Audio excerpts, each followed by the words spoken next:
Nagbigay ng payo ang pari, hinihikayat si Leon na magtiwala sa kanyang mga naging desisyon at pinaalala sa kanya na ang tunay na lakas ay nagmumula sa pagkontrol sa sariling kapalaran.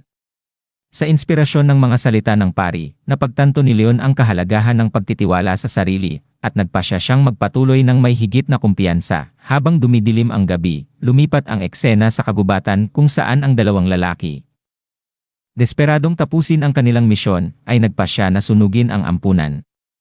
Sinisi nila ang ampunan sa kanilang kalagayan, at itinuring nilang makatarungan ang kanilang malupit na plano. Ngunit biglang lumitaw ang isang mahiwagang babaeng nakamaskara, na nagpahinto sa kanila.